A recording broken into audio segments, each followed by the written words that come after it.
Hi, and welcome back to Talking Freight. I'm Kevin Jessup, Marketing Project Manager here at Ceresys. And today on Talking Freight, we're going to talk about trucking capacity crunch. What is it? And how to avoid it in times of capacity crunch. So let's get right into it. First off, what is capacity crunch? Well, capacity crunch occurs when there's less containers and less container space for a freight container. So it may prove difficult to actually have enough for a full truckload shipment or to go to far off destinations. This results in a drastic price increase for full truckload freight.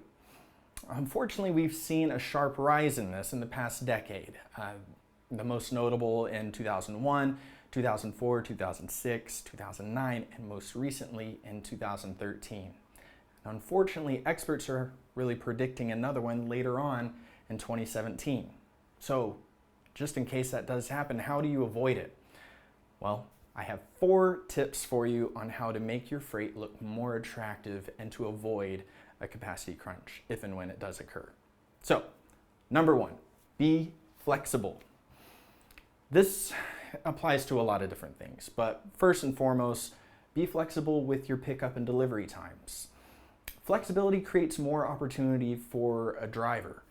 An earlier dispatch could prove an earlier delivery. Pretty simple.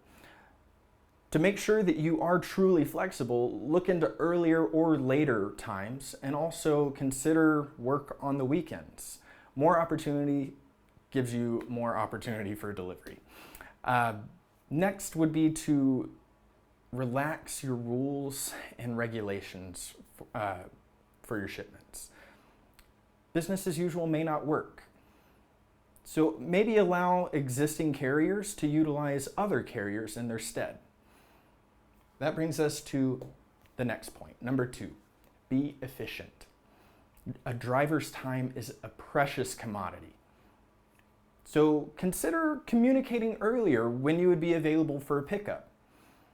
It's actually shown that if you give 24 hours or more notice of a pickup time, the carrier is 75% more likely to fill that order.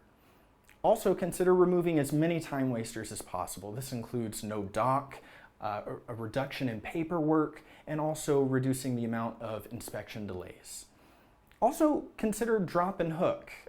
That is, of course, if your facility supports trailer pools.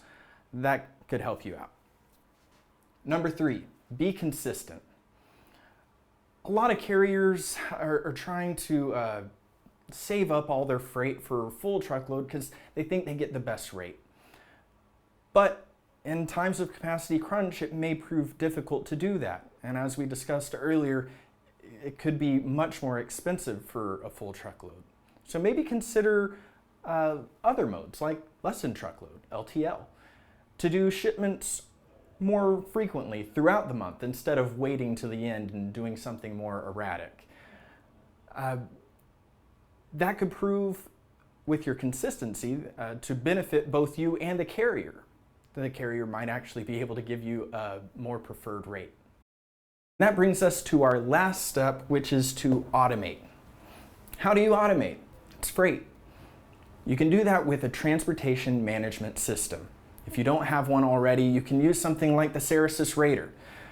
That will provide you with the right analytics that you need to make the right decisions for your business specifically, whether that's to wait for a full truckload or to do something more like less than truckload.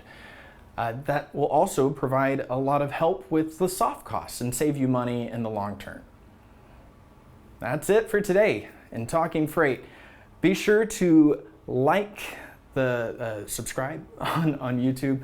Also comment to let us know what you thought, if you have any questions about capacity crunch, and also if you have suggestions for upcoming blog topics that we could do for Talking Freight. Also, check the description for a link to the blog that goes into much more detail to give you a better look at capacity crunch. Thanks again. We'll see you next week.